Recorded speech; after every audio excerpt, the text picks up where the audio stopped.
Morena, he is risen. He is risen indeed, Colin. Good morning to you, sir.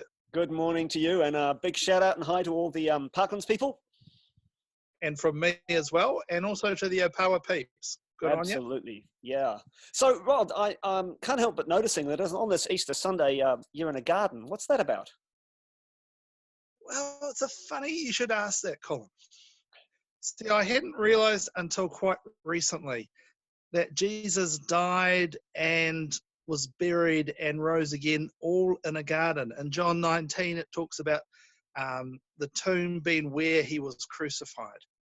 And it's not only is it a garden, it's a city garden. And there just seemed to be an interesting symmetry to the fact that, we started in a garden with Adam and Eve in Genesis, and we end up in a city in resurrection. And here in the middle, we are in this city garden.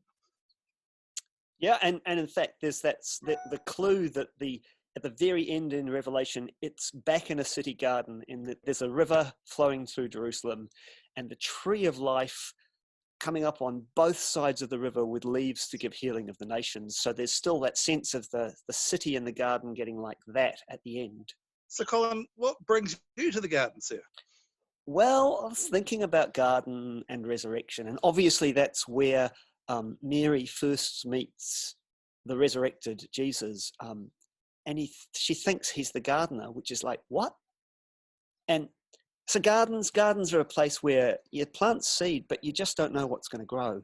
You become aware that you get all the conditions right, but I don't know how you are as a gardener, but so often it doesn't go the way I expect. It's like the gift of life is beyond us. We can create conditions around it, but resurrection life, there's something else needed. I have to lean on something else. And you said an interesting thing to me too recently, that you don't always recognize resurrection life for what it is. And Mary missed it in Jesus when she first saw him in the garden.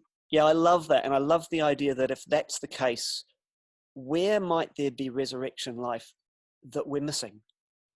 That they're just in a moment we might look back and go, there it is. There it is. Often easier to see in hindsight, I think. Yeah, I think so. There's this great poet who tells us to practice resurrection, and that kind of does my head in. What does it mean? How would it mean if you were practicing resurrection life, knowing you don't yet quite have it?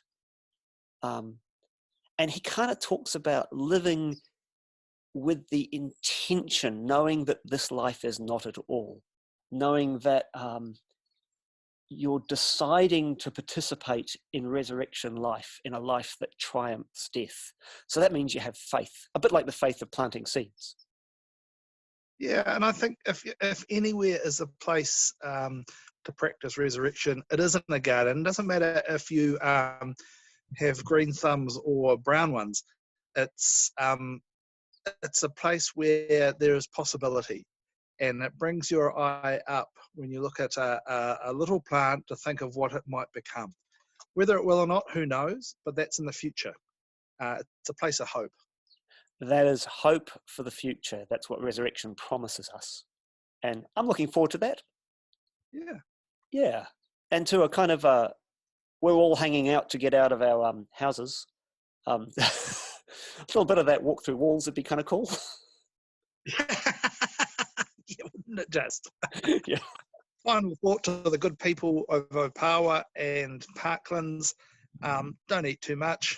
Have a great time. Have a brilliant Easter. And we look forward to seeing you soon.